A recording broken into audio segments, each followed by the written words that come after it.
Hi, my name's Vicky Hope Walker and I'm the CEO of the National Paralympic Heritage Trust.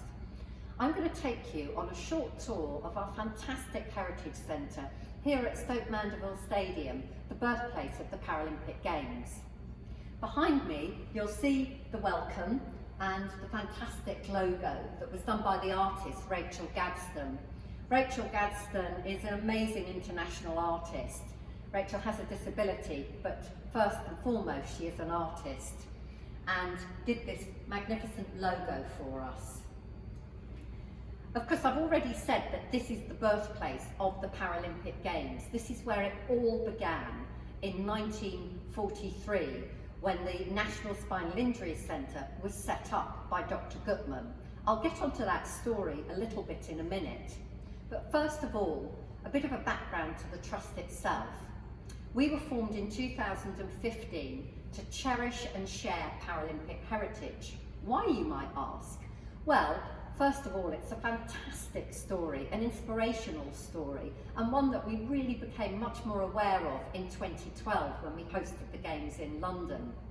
But more importantly, it's a story that can really challenge negative perceptions to disability. And despite the wonderful experience of London 2012, there is still a lot of hate crime towards people with disability. So at the heart of our work is not just about cherishing and sharing that history, it's about breaking down those negative barriers. Our next stop is going to be Dr. Goodman. So we're now standing in front of the first area of our display at the Heritage Centre, and you'll see that this is dedicated to Professor Sir Luke Goodman. Goodman began his life in Germany and trained as a doctor there and was a very successful doctor there. But of course, when the war came on, as a German Jew, Goodman found himself in an increasingly difficult position. He was fortunate in that he managed to escape Germany and come to England, arriving in Dover with his young family. Imagine how that must have felt. He'd been kicked out of his own country where he'd had a successful career. He wasn't fluent in English. He was coming to the country his country was at war with, and he'd stopped his career. It must have been an incredibly difficult situation. He arrived at Oxford, and at Oxford he was given the opportunity to do some research, which was better than doing nothing, which many people in his position found themselves in. And it was the basis of that research that led him to be asked by the British government when they were preparing for the D-Day landings and knew they would have a lot of spinal injuries, to set up the first spinal injury centre in the world here at Stoke Mandeville Hospital. One of the first things he did was he introduced a system of looking after these patients, which meant they had to be turned every 20 minutes to prevent bed sores. He had a whole regime of ideas and work that he installed in the people that came to work for him. Some of them very reluctantly to begin with, because in those days when you had a spinal injury, your lifespan was considered very short, and the staff coming to work for him thought it would be a really depressing place to work. But of course he changed that, and his care and the research that he set up right from the very start, the holistic approach, meant that people with spinal injuries were given the same opportunities and the same lifespan as anybody else. It was completely transformational, and it influenced work over the whole world. Sport, of course, was one of the areas of rehabilitation that he introduced. This was after seeing some patients throwing a ball to each other and realising that it was not just good in terms of physical well-being, but also mental well-being. And the very first games he started were in 1948, at the same time as the Olympics were kicked off in London. Actually, it was also a little bit of a protest to make demands to have a converted bus so that their athletes here at the hospital compete with other athletes at other hospitals like the Star and Garter. And that first competition was between Stoke Mandeville patients and Star and Garter patients. The Star and Garter won, I have to say, but it was the birth of what has since become known as the Paralympic Games. I'm now going to show you just a few of my favourite objects on display here. Firstly, in the case here, we have many medals. The one on the top left-hand side is, of course, his award from the Queen, and he was knighted as well. But many of the other medals are from other countries, and what's extraordinary, they're equivalents of being knighted all over the world. I really don't think there's many people who have that level of recognition and that level of awards to their name. Just below them, a couple of items, the Cord magazine, and also some boxes of slides, and you'll see one of them has Sir Luke Goodman written on it in some tape. These are a reflection of the international teaching he did all over the world. And the Cord magazine was started up by paraplegics for paraplegics, and it was a way initially of them keeping in contact, sharing ideas, sharing how they were coping, sharing their battles and what they were winning and what they weren't winning, and also the latest innovations. This of course became an international magazine, which is still going today, albeit under a different format and a different name. But perhaps one of the most interesting items in this case is the Fernley Cup. The Fernley Cup is an award that has very rarely been given by the International Olympic Committee to people who've made an extraordinary contribution to sport. Luke Goodman was awarded this, and it was very precious to him. He was incredibly proud of it. Did get him into a little bit of difficulty because he almost made the assumption that he could take the name the Olympics for the disabled. But even then, the word Olympic was pretty protected as a brand, and he had to drop that in the end. We're now standing in front of the second section of our Heritage Centre. It's the timeline of the Paralympics, all the way from the 1940s right up to the current day. There are several objects here that I find really fascinating, so I'm going to focus on a few of my favourite objects and share them with you. The first of these is a medal. It's the very first medal that was won by Margaret Maughan in 1960 at the very first official Paralympic Games in Rome. You can see it was won for archery, and that's the very first gold medal that GB ever won in a Paralympic Games. Next to it is another really fascinating object. This is from Japan, and it was a gift to Kaz Walton, who took part in the first ladies wheelchair race called the Dash. Luke Goodman was a bit anti-wheelchair racing, but it went ahead anyway, and she won the very first ladies Dash, and this was a gift to her for that. Another object very early on is this lovely scarf hanging up. You'll see it's got the Olympic logo on it. It's from Rome 1960 and was bought by Sally Haynes, another Paralympian, as a gift to her mother. And of course then there were no souvenirs that you could purchase for the Paralympics. Finally, these little medals here are very early medals for games, because we had the Stoke Mandeville Games, then the International Stoke Mandeville Games. And the early medals were made by the patients at the hospital, along with the little leather pouches you see beside them.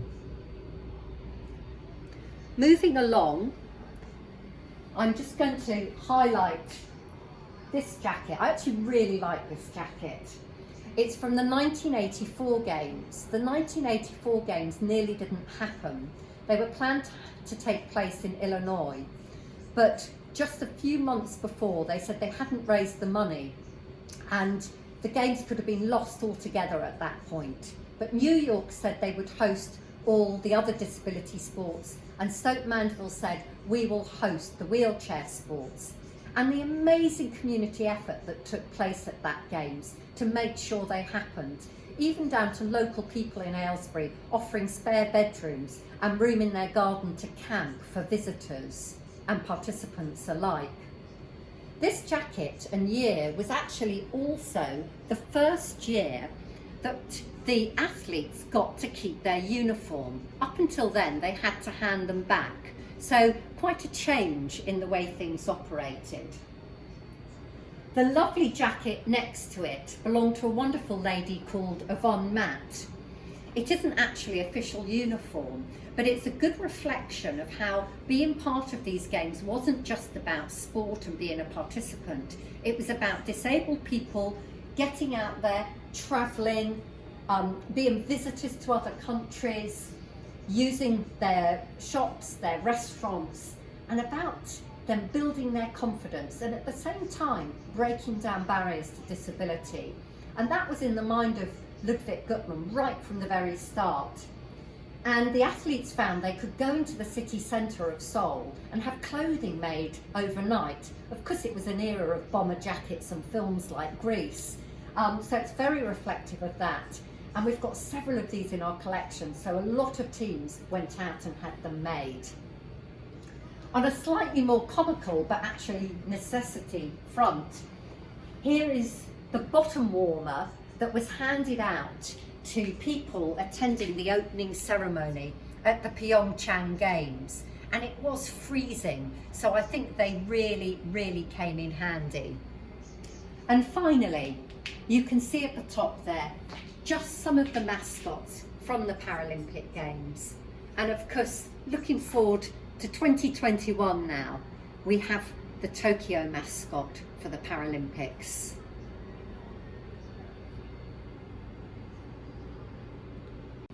We're now standing in front of the third exhibit area in the Heritage Centre.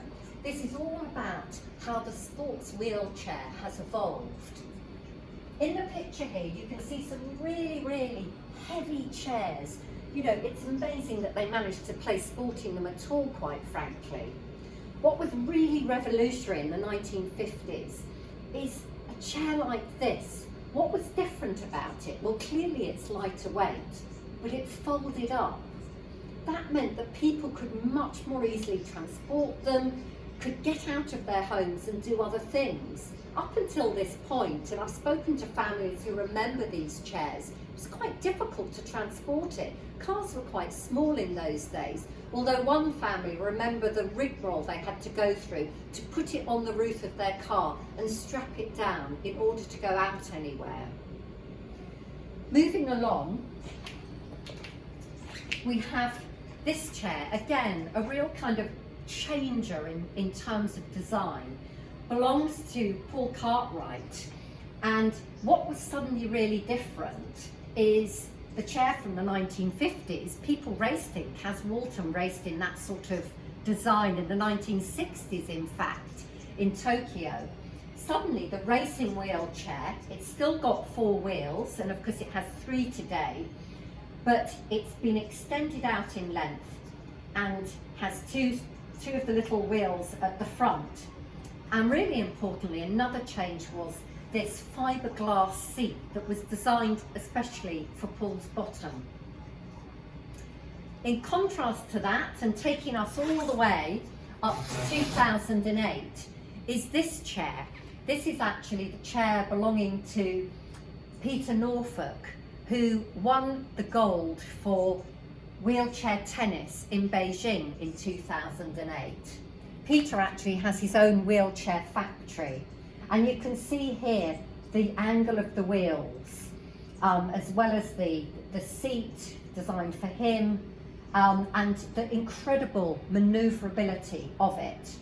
Our displays here, when you get the chance to visit, actually go into a lot more detail, and you have an opportunity to explore all the different features of a wheelchair and find out why it's shaped as it is for different sports. So we're now in front of the fourth area, Paralympic Moments. Now, where would a sports museum be without showing some of those really amazing moments, those winning moments of some of our top athletes? So we have a display here. You can see Johnny Peacock at the moment, dedicated to those moments, going all the way back to Margaret Maughan in the 1960s and all the way through to more recent games. We also have on display here some of the torches. A lot of effort goes into designing these torches. So for instance here from Sochi, it's very kind of reflective of a feather and tied in very much with their whole theme on the firebird and their culture around that. We then have the torch from Rio, and if you look at the top, you can see that it echoes something of the mountains around the city. Finally, we have the London 2012 one, and each of these holes actually represent the number of people who were involved in carrying the torches in those wonderful torch relays held across the country. I have to say it's also the most sturdiest, so the best one to put out on display for you to hold and get a sense of what it must have felt like. We're now in front of an area called Ceremonies. Ceremonies and the whole cultural side of the Paralympics is really, really important to the Games.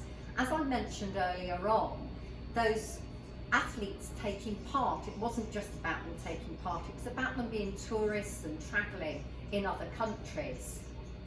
On display here, we have a range of costumes from the very, very early games. This one, in fact, has a badge on it that says 1964, Tokyo.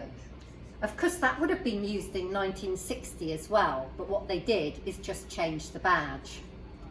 We have the athlete's outfit from London 2012 with that very famous gold. It's quite a hot day, and I think many of the athletes were hot in those. And then we have this wonderful costume worn by our actor Ian McLennan as part of the opening ceremony. Some of the objects on display are actually from the set design when they were thinking about what that would be like, what they would include. So there are these wonderful little models on display here. And we also have one of the original costume books with all the designs of the costumes. But I have to say, my favourite item on display in this case is this wonderful certificate. This certificate actually belonged to an athlete on his way to Tokyo. It was given to them when they passed the date line, and it has a little map that shows this rather long route going all the way up to Ankara and then across to Tokyo.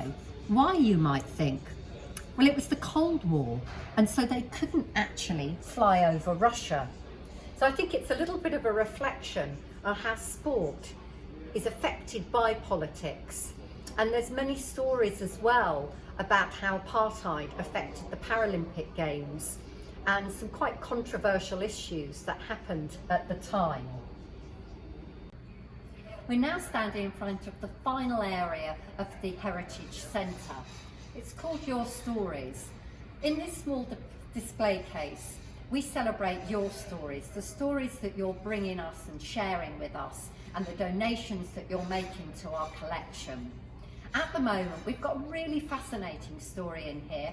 It belongs to Daniel. Daniel is local, and he was one of the children from Children's Promise. That meant that he was born on the day that the British government submitted the bid to host the 2012 Games. It was 7 years before the Games were due to take part.